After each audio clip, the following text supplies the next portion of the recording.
तुम्हारे पति ने देख लिया ना तो क्या थारा पति लल्लू है, लल्लू कुछ नहीं समझ पाएगा। सुमन,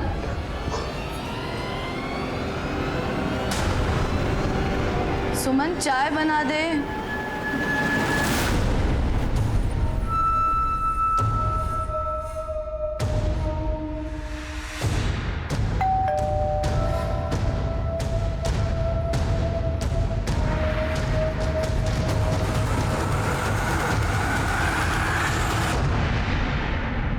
आइए।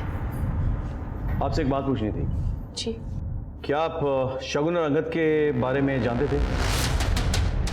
हमें लगता है कि आपके पति के मर्डर में कहीं ना कहीं दोनों का हाथ है। आपके पति जिस गाड़ी में निकले थे वो गाड़ी अंगद ने बेच दी है और सारे पैसे रख लिए, और कहीं ना कहीं आपकी बेटी इन चीजों में शामिल है। शगुन इस हद तक गिर सकती है ऐसा मैं सपने में भी नहीं सोच सकती। क्या नहीं किया हमने उसके लिए। वो उस गैराज वाले के चक्कर में पड़ी थी, उसमें से उसको बाहर निकाला, प्रियम जैसे अच्छे लड़के से उसकी शादी करवाई। इसने तो उसकी बच्ची को अपना नाम तक दिया है, और जितना प्यार ये सलोनी से करता है ना, उतना तो उसकी माँ भी नहीं करती।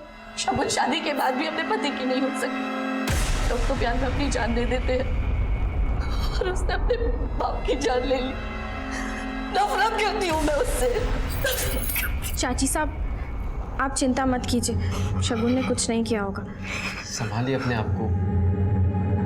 वो इस घर को धोखा दे सकती है लेकिन मैं कभी नहीं। मैं अपना फर्ज निभाता आया हूँ और निभाता रहूंगा। हम लोग चलते हैं। जी। जैसे ही हम इस केस की एक गांठ को सुलझाते, इस केस की दूसरी कड़ियां और उलझ जाती थी। हमें सिमरन पर शक था कि वो हमसे कुछ छुपा रही है। हम उस पर नजर रख रहे थे। यहाँ ऋषि अभी तक फरार था, और वहां अंगद और शगुन की कहानी सामने आने से इस केस में नई उलझनें सामने आ रही थी। दोनों के पास कैलाश को मारने के लिए मोटिव भी था और मकसद भी। ऐसे में कैलाश की गाड़ी की डील से अंगद के जुड़े होने से हमारा शक इन दोनों पर और पुख्ता हो गया। हम बस यहाँ तक पहुंचे ही थे कि मेरे मन में एक नई बात खटकने लगी। सर मुझे कुछ समझ में नहीं आ रहा है। एक तरफ ये ऋषि गायब है, शायद मर्डर करके फरार है, और दूसरी तरफ ये शगुन, ये हमसे कुछ बोल नहीं रही है। लेकिन ज्यादा करके हमारा शक शगुन और अंगद इन दोनों पे जाता है। अब ऐसा भी तो हो सकता है कि इन सब में से खून किसी ने किया ही ना हो, खूनी कोई और ही हो। सर जिस आदमी ने कैलाश को गबन के मामले में फंसा था, कहीं वो तो नहीं है? मदन, तुमने ऑड मैन आउट थ्योरी के बारे में सुना है? Of course sir. चलो। प्रियम शगुन का हस्बैंड, 6 साल हो गए हैं दोनों की शादी के। एक ही घर में रहते हैं, लेकिन दोनों के बीच उस तरह से कोई रिश्ता नहीं है। प्रियम फिर भी शगुन की बेटी सलोनी को अपनी बेटी की तरफ प्यार करता है। सास ससुर भी उसे मानते हैं। ऑफिस में कैलाश का जूनियर भी था। अब ये बताओ कि कोई आदमी इतना अच्छा कैसे हो सकता है? कहीं इसके पीछे कोई और मतलब तो नहीं? तुम प्रियम के बारे में पता करो, इसके रिकॉर्ड्स निकलवाओ। सारी डिटेल चाहिए मुझे। चल।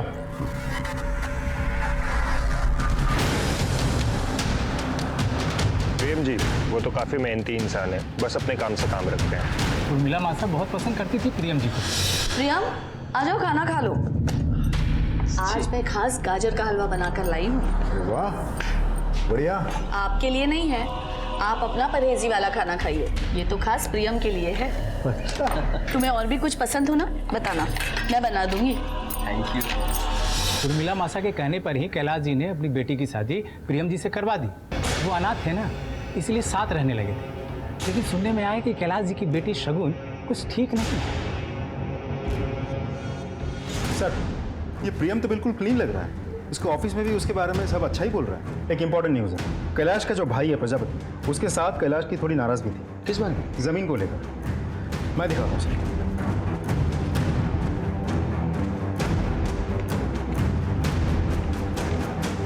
सर कैलाश के पिताजी ने दोनों भाइयों को मरने से पहले बराबर की जमीन देके गए थे। ये जयपुर आउटर रिंग रोड के पास कैलाश की जमीन है, और ये खेती की जमीन है जो छोटे भाई प्रजापति की है।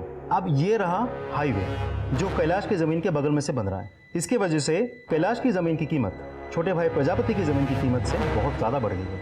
मतलब कैलाश की ज़मीन करोड़ों में और प्रजापति की ज़मीन लाखों में। जी सर। एक और बात सर, आपके कहने से मैंने सारे घर वालों के कॉल रिकॉर्ड्स निकलवाए। ये जो प्रजापति है ये कुछ दिनों से किसी कॉन्ट्रैक्ट किलर के टच में थे। क्या सर। उठा के ला कॉन्टैक्ट किया। जी सर।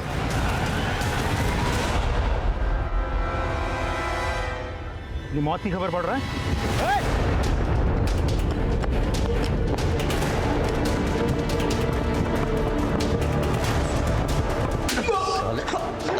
प्रजापति से क्या बात कर रहा था? क्यों बात कर रहा था?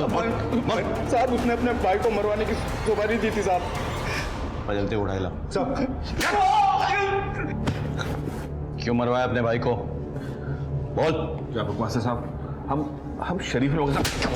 शरीफ लोग? हैं? अच्छे से मालूम है तू कितना शरीफ है बे। जिस आदमी को तूने सुपारी दी थी ना अपने भाई को मरवाने के लिए, हमारे गिरफ्त में है। देखना है? अबे ध्यान से देख। अब बता। तब इन्होंने मुझे पैसे देने से इनकार कर दिया और बाद में जब इन्हें उनकी मौत का पता चला तो इन्होंने मुझे पैसे दिए। इन्हें लगा कि मैंने इनके कहने पे उसको मार दिया, लेकिन साहब मैंने तब झूठ बोला था इनसे साहब। मैं तब झूठ बोला था या अब झूठ बोल रहा है? बता, बता, मैं बता। सच बोल रहा हूँ, सच बोल रहा हूँ साहब, मैंने नहीं मारा है साहब।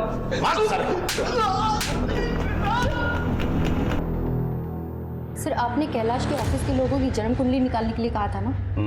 सर थोड़ा बहुत तो सब खा रहे हैं, लेकिन सबसे बड़ा हाथ सुपरिटेंडेंट साफ कर रहा है। सर लास्ट 2 महीने में उसकी बीवी के अकाउंट में धड़ल्ले से 8 लाख रुपए जमा हुए हैं। ये लॉटरी कैसे लग गई? हाँ? एक काम करो, महेंद्र को काम पे लगाओ। जी सर। हाँ बोलिए। बड़े बाबू बोल रहे थे आप मुझसे बात करना चाहते हो।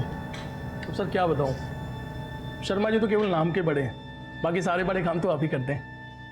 काम की बात कीजिए। सर वैशाली नगर में हाईवे के पास जो कच्ची सड़क है उसको पक्की करने के लिए टेंडर निकला हुआ है।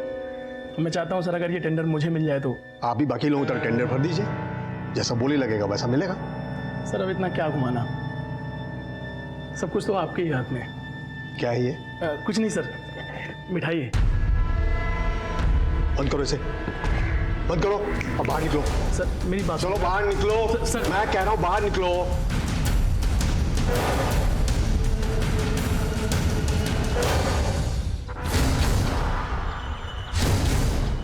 भैया चाय पर।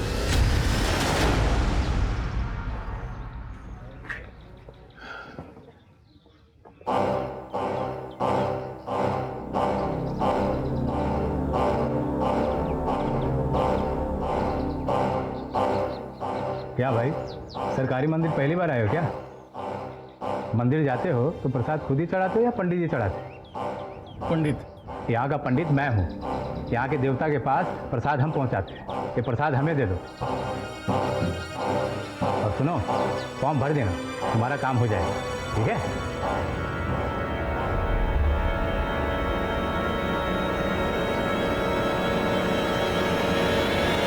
सर काम हो गया।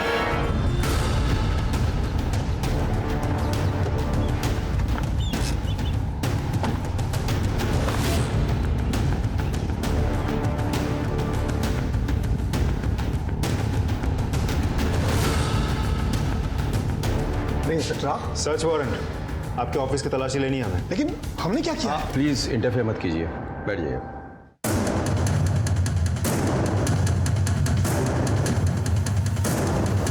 सर।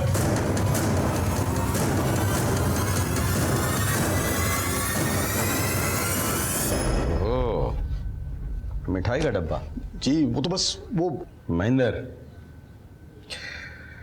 हमारा आदमी है और इन पैसों के सीरियल नंबर्स हमारे पास नोट किए गए। आपको हमारे साथ चलना होगा। सर लेकिन सो जिस भ्रष्ट आदमी को कैलाश जी ढूंढ रहे थे वो आप ही थे। जी सर। 1 साल पहले मेरा यहाँ ट्रांसफर हुआ। कैलाश को मिलने के बाद ये तो समझ गया कि वो आसानी से नहीं मिलने वाला है, इसलिए आपने उसे फंसा दिया। जी सर।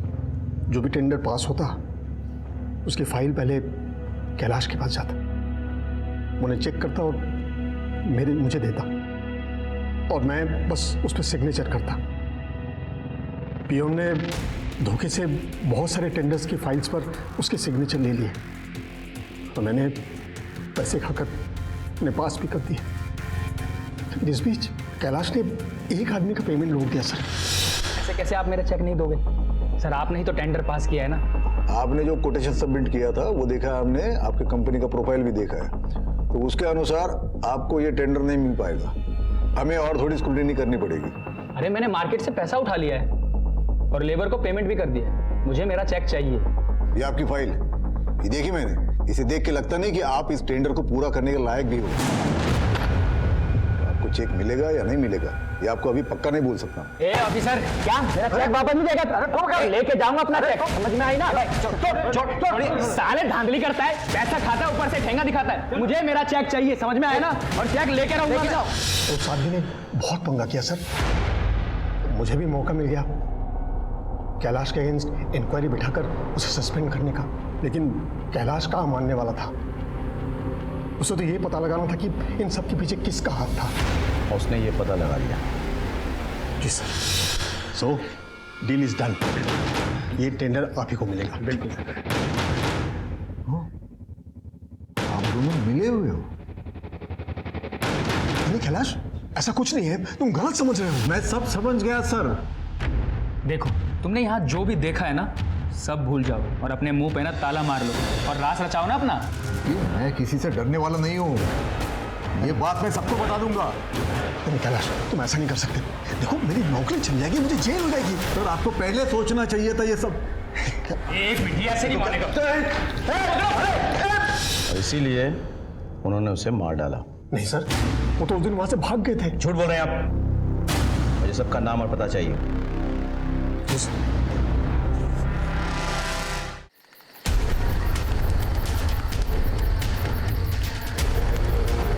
बाबा जी प्लीज़ कुछ कीजिए। आपने पैसे मांगे, मैं घर से पैसे चुरा कर लेकर आई, पर फिर भी कुछ नहीं हो रहा है। बाबा जी क्या चाहिए आपको? खून। खून का दाग तो खून से ही धुल सकता है ना। बहा सकती हो खून?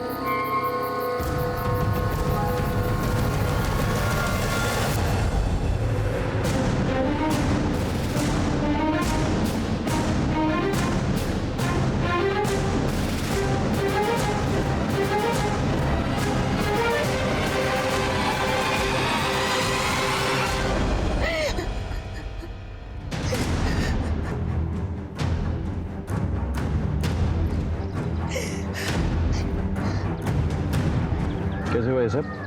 जी इन्होंने सुसाइड किया।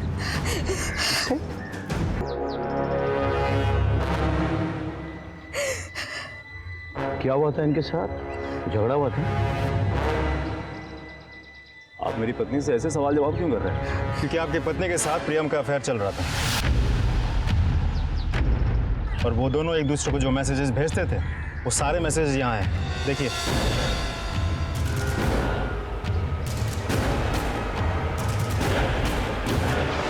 एक मिनट, ऐसा ही गुस्सा आया होगा ना मतलब। हो सकता है तुम्हें इन दोनों के अफेयर के बारे में पता चल गया था।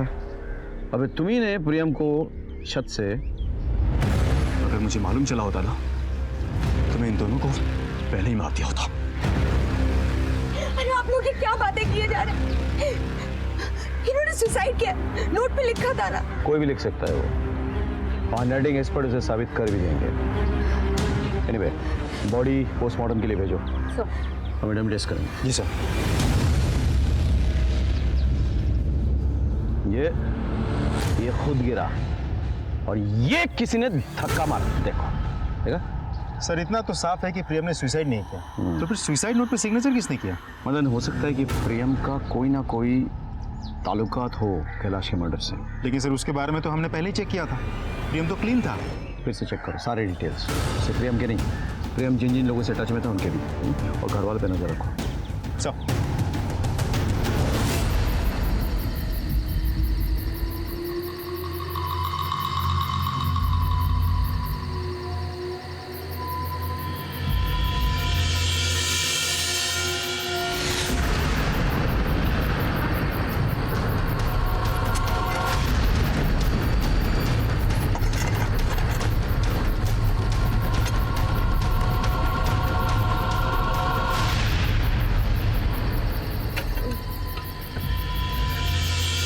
डरो मत, आओ मेरे साथ।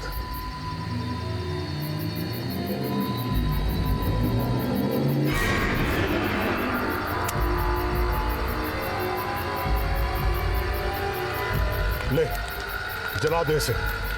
इससे इसको इस दुनिया से मुक्ति मिल जाएगी और तुझे इस भूत से। ये ले।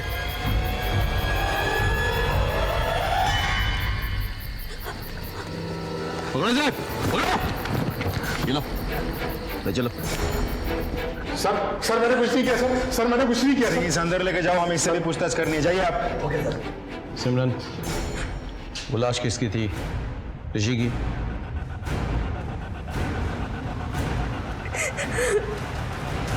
क्यों मारा उसे?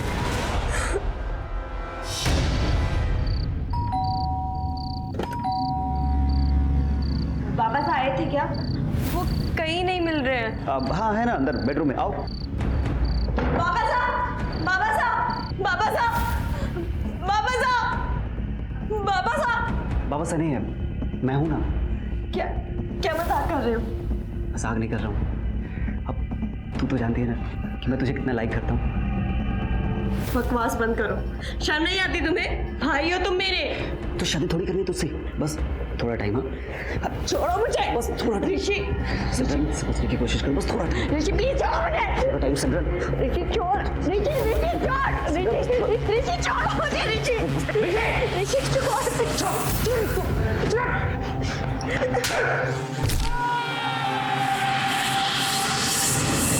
मुझे। ऋषि ऋषि मैंने अपने बेटे को मार दिया। सिमरन, जो होना था हो गया। मैंने जानबूझ के नहीं किया। हमें इस लाश को ठिकाने लगाना होगा, किसी को कुछ पता ना पड़ा।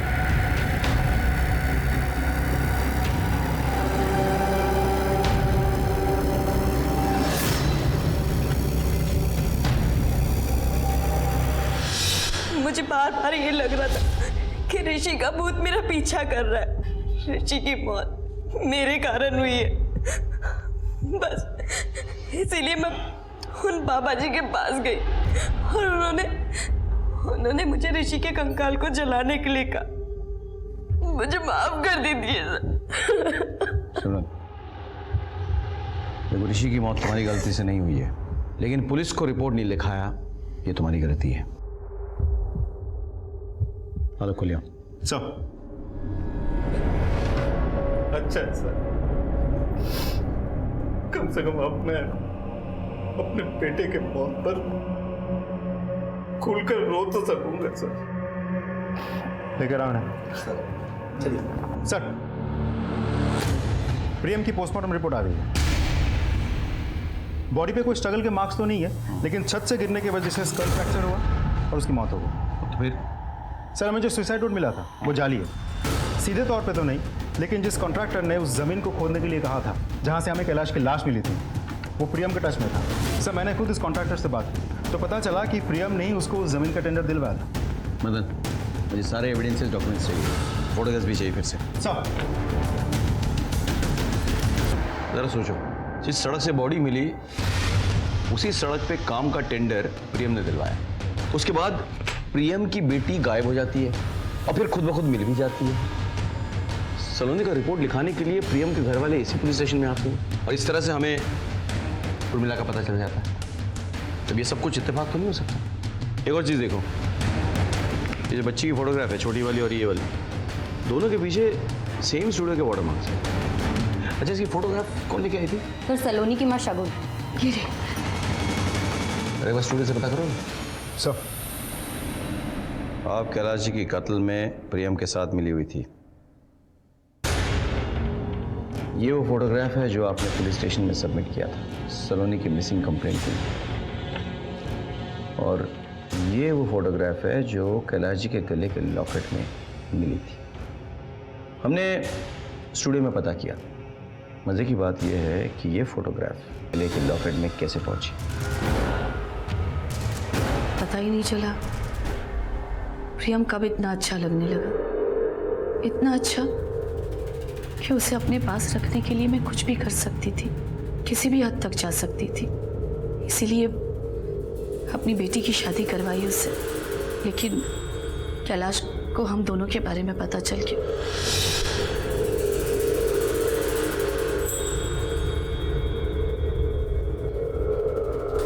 और उस दिन जिस तरह वो घर से निकले थे, मैं समझ गई थी कि वो कुछ गलत करेंगे। हेलो, हाँ श्याम भाई, देखिए मुझे वो जमीन बेचनी है। हम रात को 8 बजे मिलते हैं।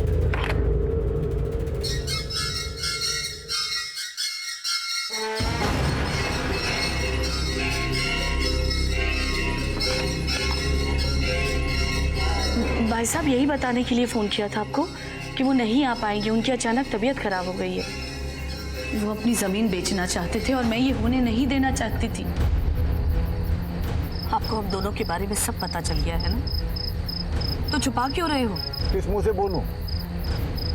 तुम तो शक करने के लायक भी नहीं हो। तो एक बात कान खोल के सुन लेना, ये जमीन बेच के आधा पैसा मैं प्रजापति को दे दूंगा, बाकी पैसा और सारी प्रॉपर्टी मैं सिमरन, शगुन और सलोनी के नाम कर दूंगा। मेरे प्रॉपर्टी से एक ढेला भी तुमको नहीं मिलने वाला। थारे से ढेला कौन मांग रहा है ससुर जी? हमें तो सब कुछ चाहिए।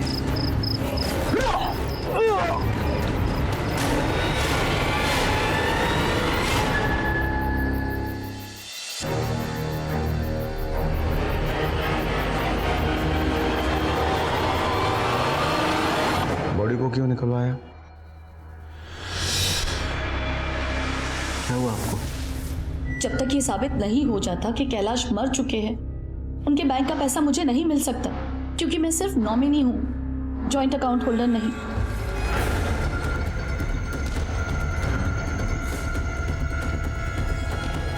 एक आइडिया है हमारे पास।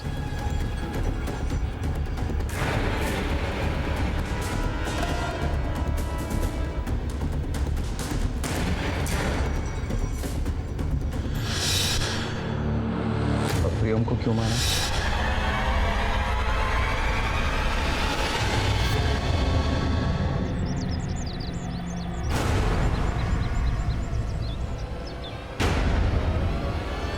प्यार करता है हमारे से?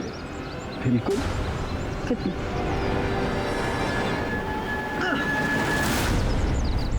इतना। तुझसे बड़ा झूठा कोई ना है। मतलब जान दे सकता हूँ तारे लिए।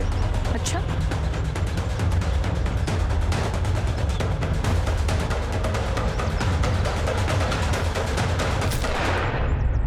प्रियम अच्छा लगा, पर उसने भी मुझे धोखा दिया। धोखा तो आपने दिया, अपने पति को, अपनी बेटी को, अपने औरत होने के सम्मान को।